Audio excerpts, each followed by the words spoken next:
Hello and welcome back to Rockin with the Brocklin. I am here for the second episode of the podcast, talking about the Nuggets primarily, and also a little bit around the league.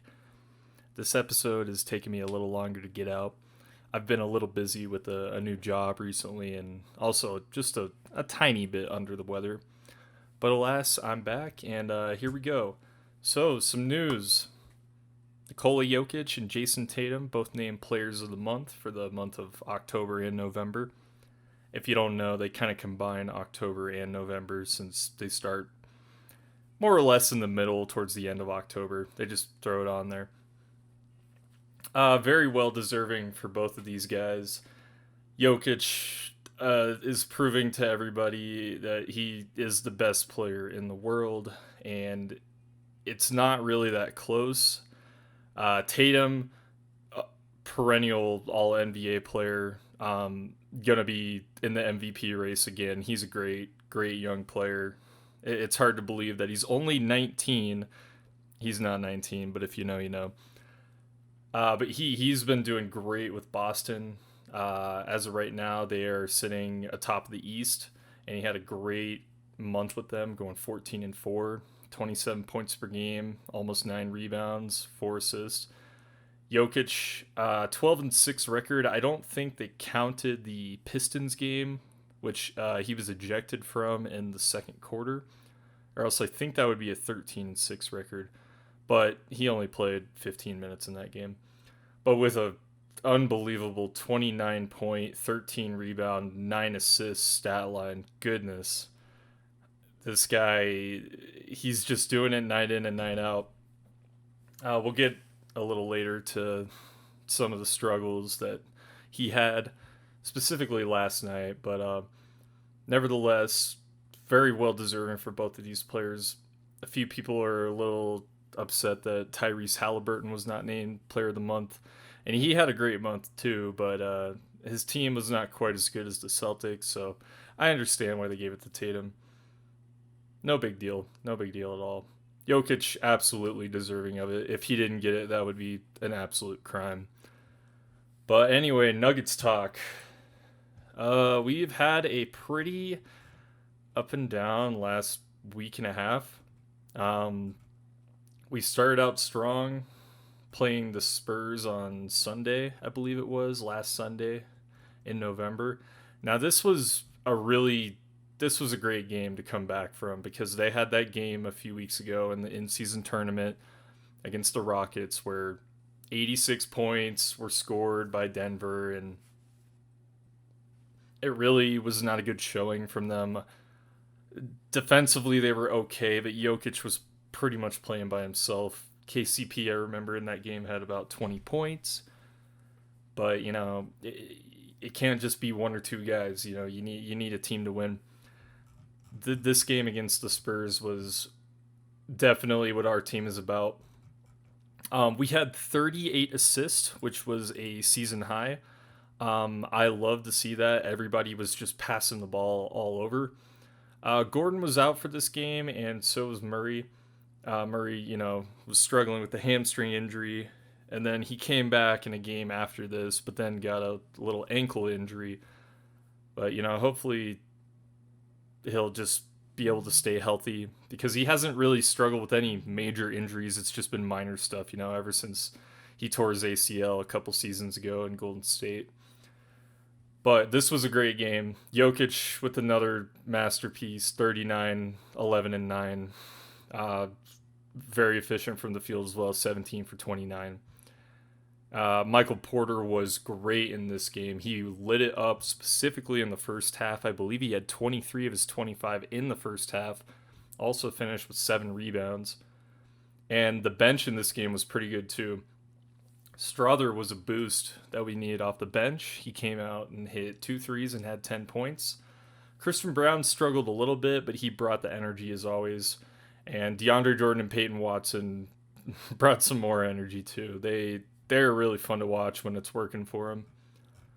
Good win for them. There was a little bit of defensive struggles, specifically in the second half. The Spurs kind of got back into the game, which we didn't really want to see, but it was never at a point where I thought that we were in trouble.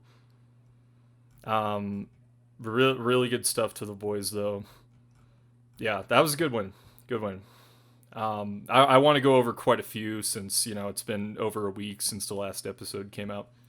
So we're going to talk about the games we've missed since then. Oh my goodness, this game. This was something else because we didn't have Porter, Murray, or Jokić. Jokić sat out this game. I don't remember what injury he had, but this was a back-to-back. This was on a Monday, and the Spurs game was the Sunday.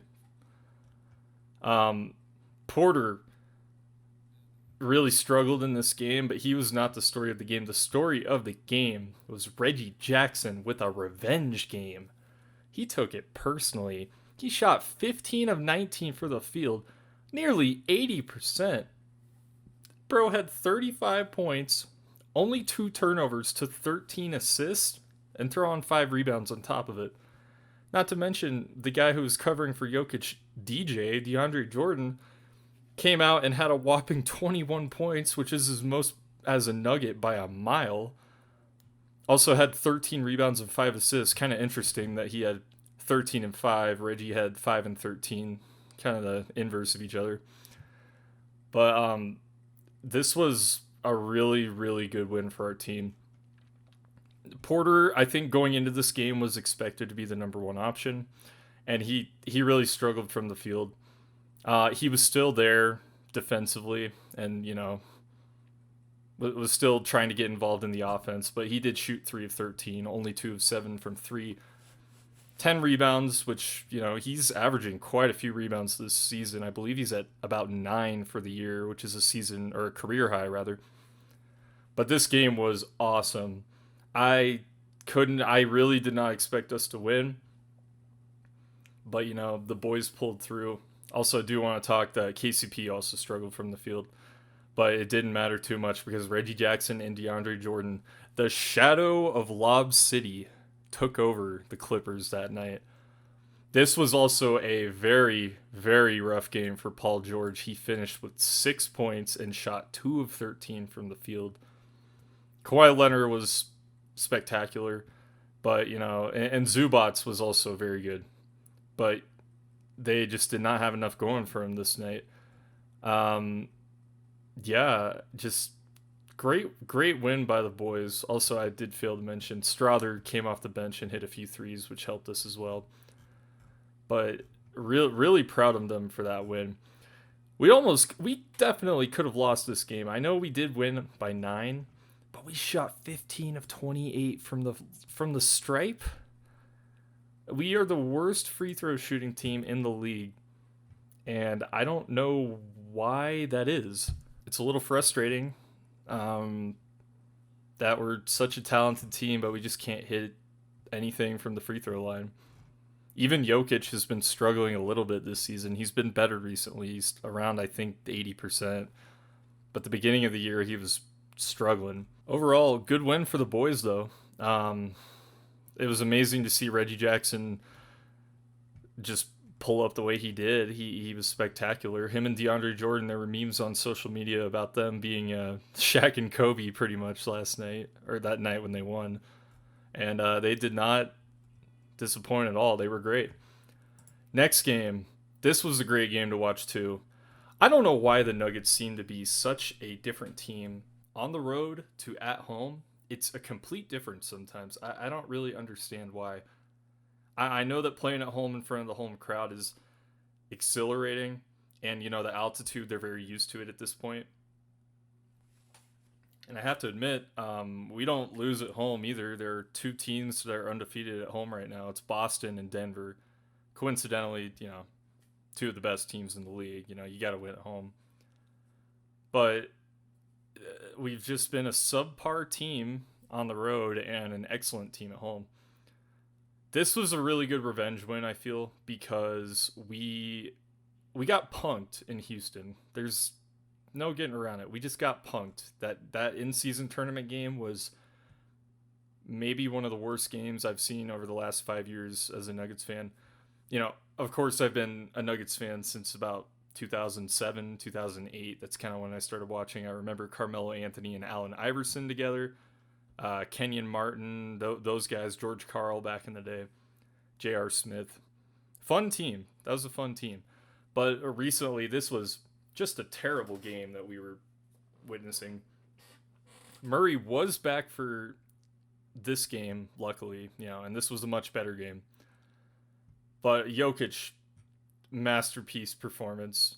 32, 15 assists, 10 rebounds, 0 turnovers. He became the 6th player ever to have a 30-point triple-double with 0 turnovers.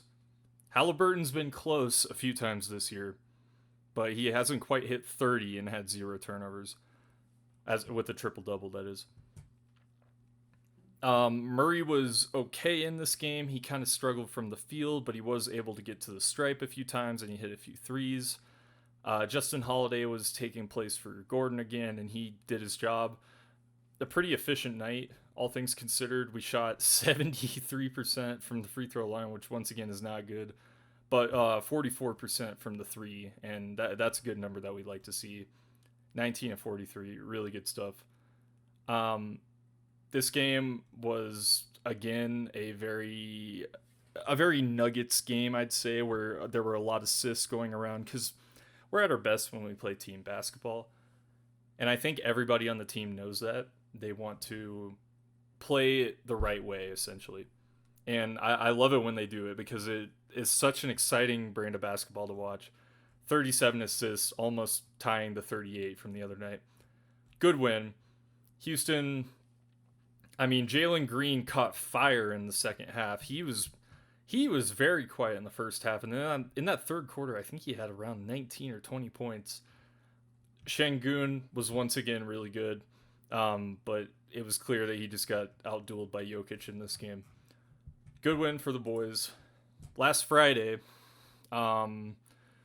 Phoenix on the road. This was an interesting game to watch because Jokić primarily was a facilitator. We did not have Jamal Murray.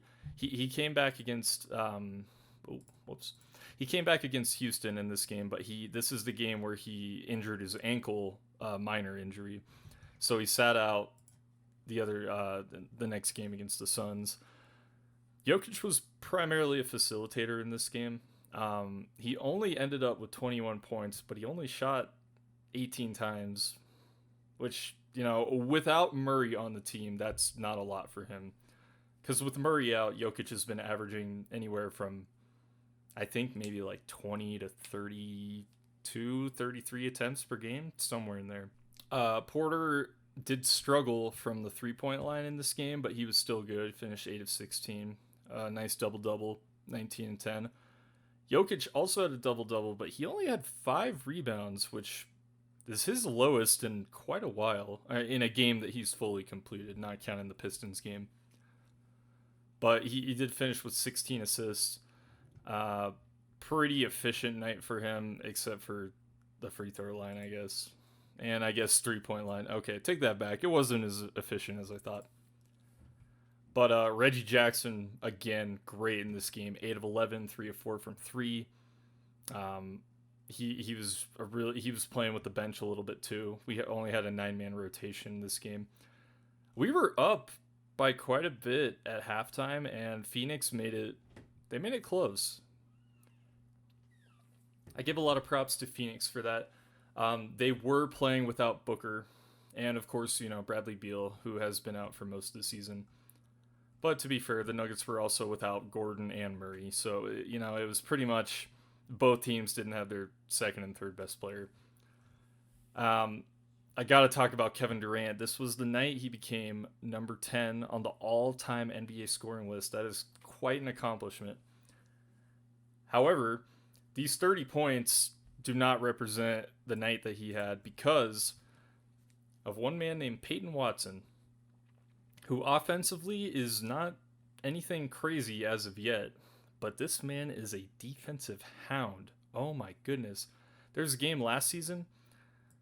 So if you don't know about Peyton Watson, he was a rookie last season, and he's in his second year. He didn't really play in the playoffs for us because Malone had already kind of set the rotation that ended up winning the championship. And the bench guys, it was pretty much just Bruce Brown, Christian Brown, Jeff Green. But Peyton Watson absolutely is going to get playoff time this season. He's a menace. He had in one of his first games last season, he was guarding Steph Curry in a game where we did not have Jokić and ended up blocking him 3 times, including on one of the key possessions in the game that ended up giving the Nuggets the edge at the end and winning the game. He's been a ball hawk. I love to watch him play. And he really did a great job on Kevin Durant.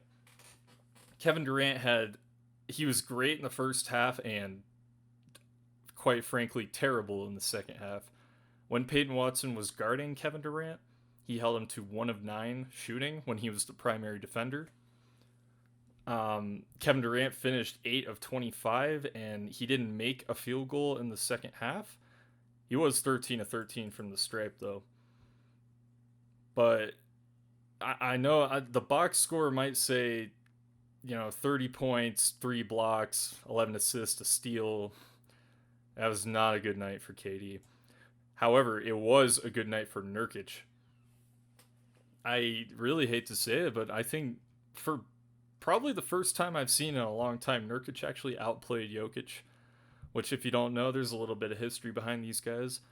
Back when Jokić was kind of emerging on our team, Nurkic was the starter for the Nuggets, and he ended up being traded to Portland, and Jokić kind of replaced him after that. Not sure the relationship that these two have, but I feel like when Nurkic plays Jokić, he always gives it a little bit more effort. He was great though. He 31 points. His only problem is he did have 6 turnovers and he fouled out with about a minute left in the game. It was kind of a questionable call, but that's a lot of questionable. There's a lot of questionable calls in the league, in sports in general. You can't cry about all of them. But it was a good win for the Nuggets, even though we did get a little lackadaisical at the end. We let Phoenix back into the game, and we really shouldn't have. I feel like Jokić was not aggressive in this game as he should have been. But still a solid win. We'll take it.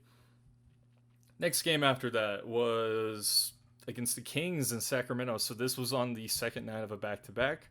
We had Gordon back for one of the first times since he had suffered a heel contusion, I think. It was a heel injury. But it was good to have him back. He did have 17 points, and, he was solid for us, taking efficient shots, This game, really, it just got out of our hands. It was quite a good game for Malik Monk, Sacramento. He came off the bench and had 26 points. Oh my goodness. He was lighting it up from 3, 4 of 7, 9 of 14 from the field. De'Aaron Fox was also great in this game. Not really as a scorer, because he had a decent night shooting, 10 to 22, but he was a playmaker in this game, which really, he's not. I mean, he's a point guard, but he's not really like a point guard, He's kind of just a guard when I think of him in my head. He did have a career high 16 assists, which I thought that was great, seeing him kind of facilitate a little more than shooting. Obviously, he did a good amount of that too. Sabonis was good again. Solid triple-double from him. 17, 15. Double-double. He did not have a triple-double. Only 7 assists. He was solid. But really the story of this game was Malik Monk. He is absolute difference maker in the end. Nuggets side, Reggie Jackson again was really good. He had 20 points, filling in for Jamal Murray. KCP struggled. No ifs, ands, or buts about it. He had 4 turnovers. He wasn't shooting that well. Obviously, he's a force on defense, and he better be all NBA defense team this year. He better be. I believe he's 4th in the league in steals right now, or maybe tied for 4th.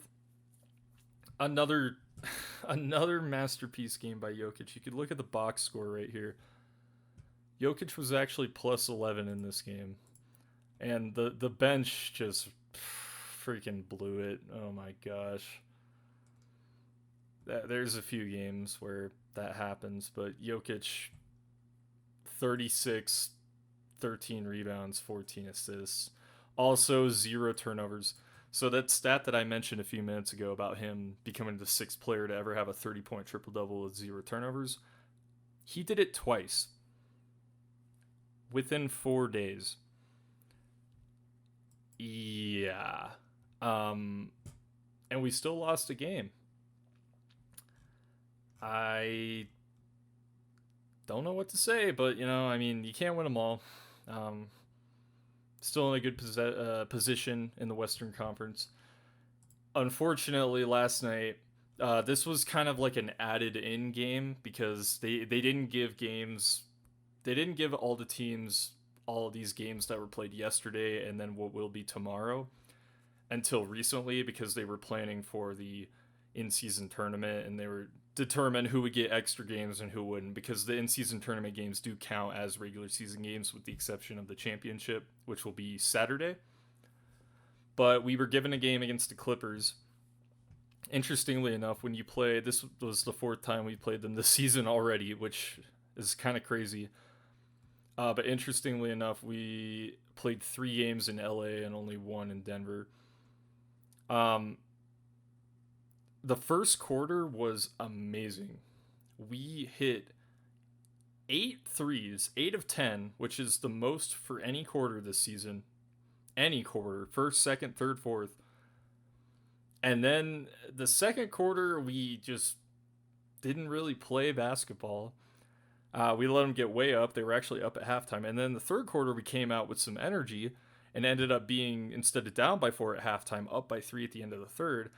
And then we ended up losing by 9. This was truly a game of quarters. The Nuggets were dominant in the first quarter.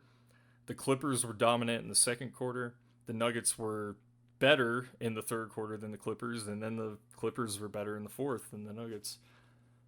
But anyway, great night for MPJ. Gordon struggled a little bit offensively, but he was still active defensively. Another triple-double for Jokić, and we're going to get to him in a second. KCP struggled. Jamal Murray, it was really good to have him back.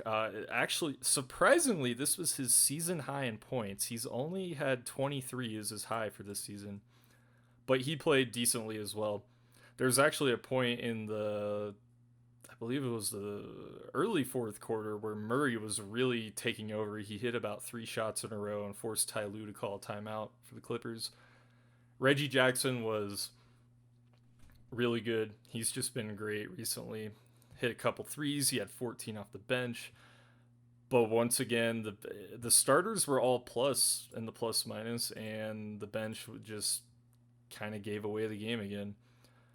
Christian Brown was good, but he was a minus 17. Strother respectfully did nothing. 0 of 2. He only got 2 shots. Looking at the Clippers side, they really didn't. I will say Harden was great in this game for them. The box score would say Paul George was their best player, but I disagree. I believe it was Harden. He was really setting guys up. He had 11 assists. He had 20 points. He was very efficient. 6 of 7 from the line, 2 of 3 from 3, 6 of 10 from the field. A big boost for them as well was absolutely Russell Westbrook. He came in off the bench and gave them a ton of energy. I know he only had 9 points and 8 rebounds, but he also had 2 critical blocks on Denver and just really got the crowd energized, his teammates energized. Norman Powell, as usual, he's great from the bench. He had 17. Didn't shoot super well, but he was still good.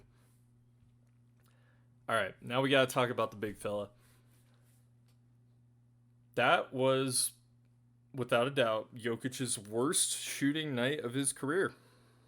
I've never seen a stat line like this. He went 9 for 32, which is unheard of for the Joker.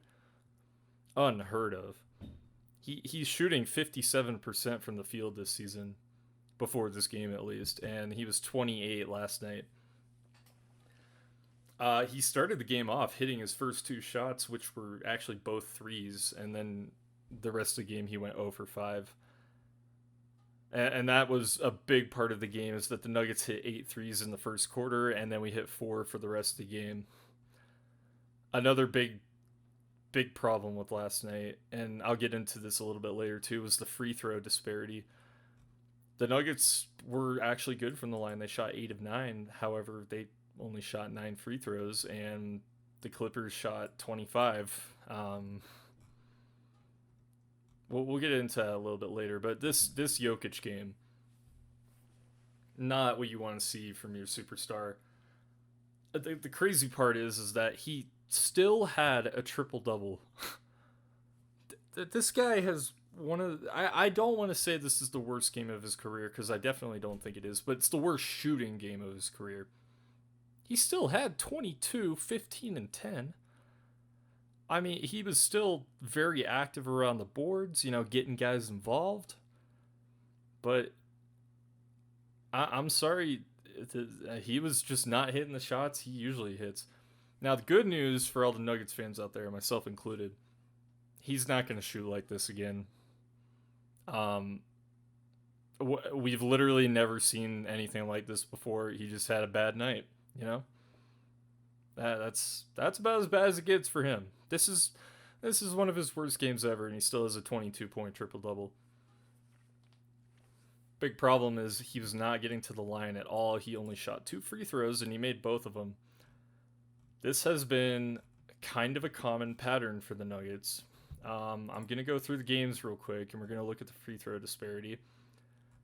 22-26 for the Spurs, 20-25, very similar free throw numbers there. Nothing crazy. 15-28 against the Clippers, and the Clippers were 28 of 34. So we shot a few less, but also made far less more. I shouldn't say something like far less more. That seems like a oxymoron. But, we missed a far greater percent than the Clippers did. Houston game, they shot 14 and 19. We were 19 and 26. Good free throw shooting night. We had more than them. The Phoenix game, this is a little weird to me, because we shot 7 of 12, which isn't a lot and isn't a good percentage. And they shot 24 of 26, which is a decent amount and a great percentage. And we still won by 8. Game against the Kings was, pretty similar stuff. 11-15 for the Kings, 13-20 for us. But then the game against the Clippers last night was just a joke in terms of the free throw disparity. 8 of 9 for Denver, 19-25 for the Clippers. If we're going to talk about basketball reasons why the Nuggets are not getting free throws, I can think of a few things minus we'll not talk about Jokić. We'll just talk about the rest of the team. We're not getting free throws because a lot of our shots are like one dribble shoot type of stuff. Like, we don't have a lot of ISO on our team, with the exception of Murray or Jokić occasionally. Jokić is usually the only one who's like posting up in the paint and getting contact down low. So it makes sense, that reason why we don't get a lot, because a lot of times it's just the ball is moving, it's moving from one guy to the other guy to the other guy to the corner, and then he shoots, or Jokić like hands it off and somebody shoots like an open shot. We get a lot of open shots, and that's why we're not getting a lot of fouls. Now, if we're going to talk about non-basketball reasons why the Nuggets don't get to the line, I don't know what to tell you. I feel like Jokić actually has to get stabbed to get to the line sometimes. To say that this guy is not a physical player is just wrong. He is one of the most physical players in the league. He posts up 10 to 12 times a game out of shots that he works. If you've seen the guy's arms, I have to show you a picture of his arms because it's ridiculous. This dude has cuts up and down and bruises. Look at this. I have never seen anything like this in a basketball player. I remember this game where he got the big bear cut. He still has that scar, by the way. It hasn't gone away. Yeah, I believe it was an Atlanta game last season. But he's bruises and cuts and everywhere down his arms.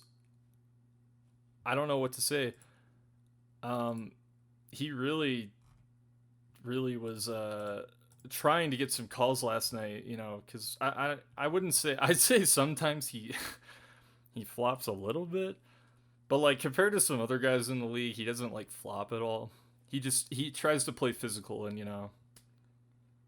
it doesn't work out for him that often. You take a look among some of the stat leaders in the league, and he attempts as many free throws as like guards that are shooting primarily threes. It's ridiculous. He shoots half as many free throws a game as Embiid and Giannis. Half. He averages about 6 a game and is making a little less than 5. I don't know what. I don't think there's any crazy agenda towards him.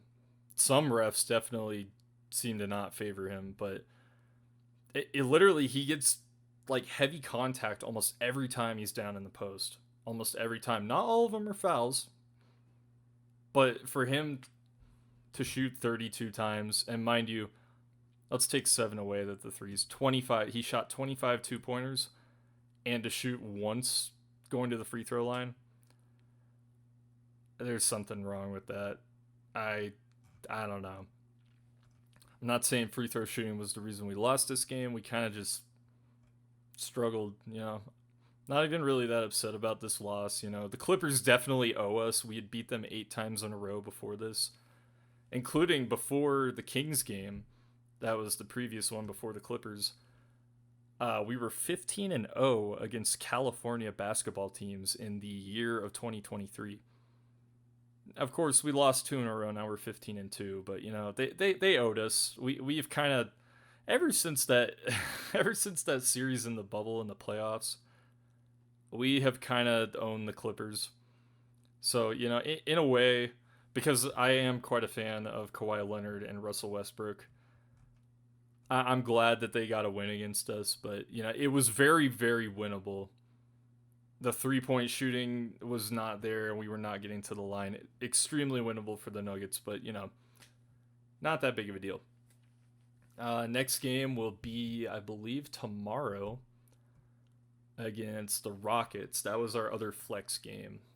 Yes, we will be playing the Rockets at home. Interesting game. Last time we played them, we had a really good game. So, hopefully we can get back to playing our brand of basketball. And, Jokić is not going to shoot 9 of 32 from the field anymore. So, yeah. In terms of the Nuggets standings, we are looking at 14-8 right now. There really is some separation behind Minnesota at this point, but we're still doing fine. We've played a lot of road games to start the season. We've played less home games than anybody in the top 6. Actually, scratch that, top 10. Actually, scratch that, top 12. But, it's just how the schedule works sometimes. I just wish that there could be more of a consistency between the home and the road. We just seem like a very different team on the road sometimes. We see it when our 5 guys are playing at home, we're like an unstoppable force. Jokić, Gordon, Porter, Murray, KCP is still arguably the best lineup in the league. Obviously, Boston would have other things to say about that, along with a few other teams. Milwaukee has a great starting 5 as well. Kind of a team I feel like people sleep on a little bit is the Pelicans, who, despite being only 12-10, are actually in the in-season tournament semifinal, and we'll get to that a little later. But they have a surprisingly deep team. On top of Brandon Ingram has really been playing well lately. But Nuggets, we got nothing to worry about. We're still chilling up in the Western Conference. I still think that we'll be a top 2 seed to end the year. Oklahoma has been playing great, though. I talked a little bit about them last week. Minnesota's also been great. Dallas has been surprisingly good. I still think that they don't play defense that well, but their offense has been amazing. And Luka had a big night the other night, last night actually. Anyway, we're gonna get into the section of where we talk about the league a little bit. All right, one thing I want to talk about a little bit is the other night. The Pelicans hosted Philadelphia. Embiid was not playing. However, this was a really good game from the Pelicans all around. I just wanted to point out real quick that Zion Williamson, he had a fantastic night. 33, 8 and 6, along with 3 steals. And the guy, he went 11 of 12 from the field and 11 of 12 from the line. Very, very efficient night for him. He is one of the best paint scorers in the league. Him going to that left hand is like a work of art sometimes. I want to point out he had a great night. I thought that he had went 11 of 11 from the field, but he did miss one shot. So, props to him. Pelicans, again, going to be playing in the semifinal, which is later tonight. I'm actually recording this right now as Milwaukee and Indiana are playing. Definitely going to be watching that game as soon as I'm done here. In-season tournament as well. The quarterfinals happened a few days ago, and boy, there were some good games here. Pelicans-Kings game was pretty good. Brandon Ingram played great. Sabonis had a triple-double, did have a loss, though. This game really... It wasn't the highlight of the night, but, Herb Jones, this guy... I think New Orleans has a great starting 5. They got C.J. McCollum at the 1. Valanciunas, who's a very underrated center. Definitely top, probably 6 or 7 center. Zion, of course, who really struggled in this game, but Brandon Ingram, or I guess he didn't really struggle, but he wasn't really, super aggressive. Brandon Ingram was the carry, though. 30 points, 10 of 20 from the field, 3 of 6 from 3. But, Grand Theft Alvarado, the Pelicans really have a good name, a good team going. They have a solid starting 5 and some good guys coming off the bench. I hope that they can beat the Lakers tomorrow or tonight. Actually, that would be very interesting to see. But the other game that happened on Monday was the Pacers beating the Celtics, and I watched this game. This was a good game. Celtics looked really good up at halftime. They looked like they kind of had everything under control. And then the Pacers just started playing at their pace. And look at this right here. This is what I like to see a basketball team, specifically the points category. Buddy Hield, 21. Obi Toppin, 12. Miles Turner, 17. Bruce Brown, 11. 13. Halliburton, 26.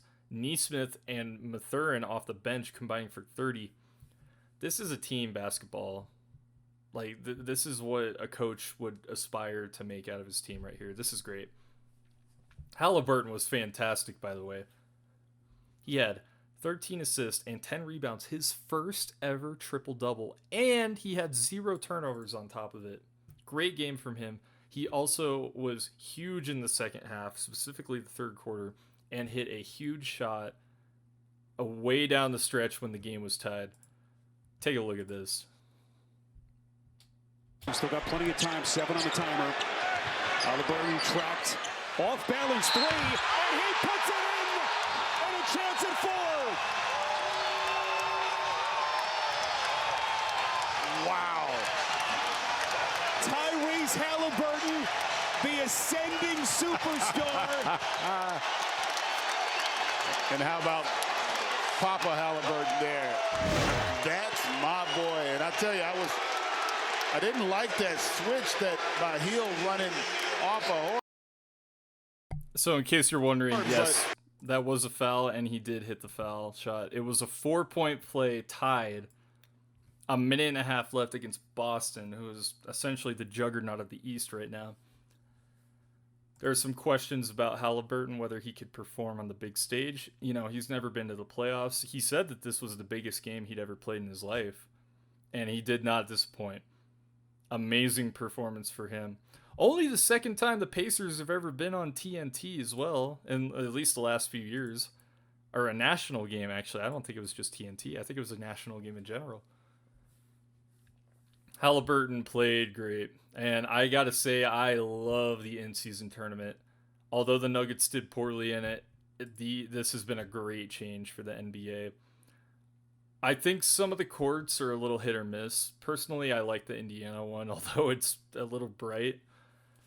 But, just the fact that these guys get to go out here and, perform, even if maybe say the Pacers don't end up making the playoffs, which would shock me at this point. They're playing great basketball, but it gives them something to play for, and it makes the early season games a lot more intense. Like, the crowd went nuts when he hit this. Still got plenty of time, 7 on the timer. Halliburton tracked, off balance 3, and he puts it in! Sounds like a playoff game. So, great stuff to him. In-season tournament is definitely a big dub. The other night, so the other in-season tournament quarterfinals, the Bucks, there's not a ton to say about this game. Randall had a great game. Giannis had a great game. But, it was close at halftime, and the Bucks kind of pulled away in the second half. As they do. They're a good team. This Phoenix Lakers game was nuts. Oh my goodness. I love watching this game the other night. Was so fun. It was a lot like the Indiana-Boston game, but this one was even tighter. KD had a great night. He had 31. Booker was back for this night. He had a decent night, I feel. He was fine. Struggle for Nurkic, but Grayson Allen was an X factor. Oh my gosh. Who predicted that he would have had 21 points, including 4 threes? Great night for him. For the Lakers, LeBron, he's 38. He's going to be 39 in a few weeks. Great night for him. He 31, 11, and 8. I don't know what else there is to say about him. Davis also had a great night. These guys are really good when both of them are playing well. But the obvious X factor in this game was Austin Reeves. Coming off the bench, he hit 7 of 16, 3 threes, 20 points in about 27 minutes. He did play quite a bit. He actually played more than Russell and Prince, but I think him coming off the bench is really good for them. I think when he starts with them, it becomes a little clustered almost because Davis and James are obviously the 1 and 2 options, but he's a great bench boost. However, the story of the game was not quite that. It was that there was a very controversial play towards the end of it.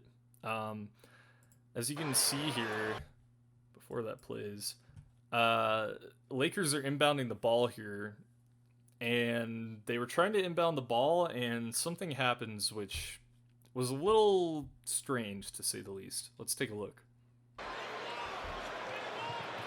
James tosses in for Reeves. Booker is playing with those 5 fouls. So is Durant. Oh, the ball squirts loose. So if you don't know what was going on here, the Lakers were trying to inbound the ball to Austin Reeves being covered by Booker. And he was getting locked up by Booker. To the point where he actually loses the ball right around here. KD comes out for the help. And LeBron is a very smart player. This is no secret. It's part of his game. It's part of what makes him the greatest player of our generation. But he loses the ball, and LeBron calls a timeout. It's not even called here until there. That's when the timeout is called by the official. You cannot do this. You cannot call a timeout when your team does not have the ball. And according to the league, they reviewed the call, and they determined that Reeves actually regained possession right... Where was it? Right there. Before the ball spits out, Reeves regrabs the ball, and the league determined that he had possession of it, quote unquote. Now, I'm not saying the Suns would have won if this didn't happen. Booker was very upset about it. He had a press conference where he said everybody saw that. but this was the wrong call. It should have been Phoenix ball after this, but yeah, kind of just a blown call by the officials. The Suns actually had a chance to win the game. They fouled Anthony Davis and he missed one of the free throws. Kevin Durant later came down and tried to hit a Hail Mary 3, but it was an air ball to the right. But I don't like the call at all. I have a feeling that if it wasn't LeBron calling the timeout here, then it might have gone a different way. Great awareness from LeBron to try to bail him out there, which he ended up doing. But the ball is... He didn't have possession. He didn't have possession. All right, moving on to the last segment. I just want to talk about... There's a little bit of a scoring explosion, I'd say, over last night in the league. Embiid, I swear on all the nights when Jokić has his like bad games, I swear Embiid always pops off. Like, it's always when Jokić shoots 9 for 32 that Embiid drops 50. Or Jokić, struggles from the field, has like 17 points, Embiid has a triple-double, I don't know. I don't really have the proof to back it up. I want to find it, but like it's just a feeling I have that somehow he just knows when Jokić is going to have a bad night and he's like, you know what, I'm going to pop off.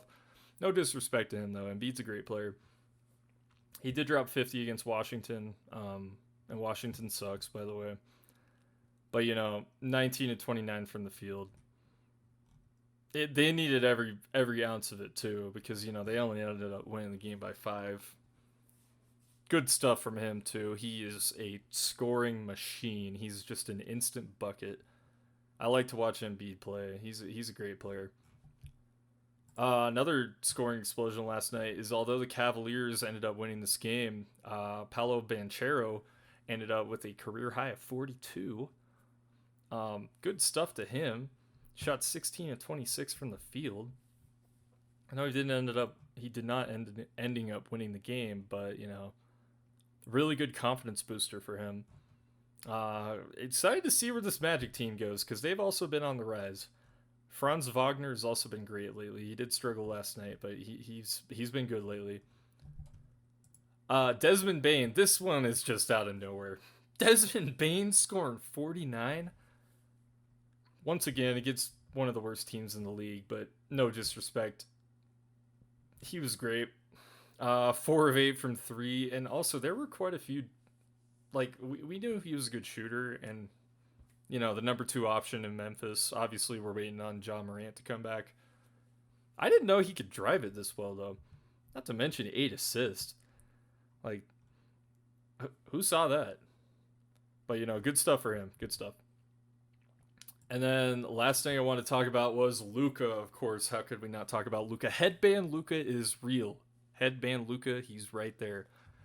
They beat the Jazz by 50 last night. The Jazz coach had a very funny quote last night. You should look it up. It's all around Twitter right now. It's going to be a new meme. But he described his team last night as a masterpiece of something. So just look it up. Luka, 40, 10, and 11. That being points, rebounds, assists. He had a 29-point triple-double at halftime. Hello? People were asking, I saw some comments that were asking if anybody had had a triple-double at halftime like that. From what I know, no. Now, Jokić has had a few triple-doubles at halftime before, but not a 29-point triple-double. That's absurd. Not to mention he was plus 34 from the field. The Utah Jazz, I know they didn't have Markkanen, and I'm not sure why Kessler was coming off the bench, but maybe he's dealing with an injury. I don't really follow the Jazz too much. But no Markkanen, and you could tell, oh, poor Keontae George. He's been having a decent year too, and he minus 48. Oh my gosh. But anyway, insane stuff from Luka. What a special player he is. Regardless of how you think his brand of basketball is, he is box office, to say the least. All right, well, I think that's going to wrap it up for episode 2. I'm glad that everybody who's watching, I appreciate it a lot. You guys are awesome. If you, once again, you got any feedback, any comments, let me know. I'm going to be putting this on my podcast YouTube, not my regular one, once again. Yeah, so if you want to leave a like or anything cool like that, I appreciate it. Leave a comment. Tell me what your favorite thing was I talked about. I don't know. It's up to you. Thank you so much. This has been episode 2.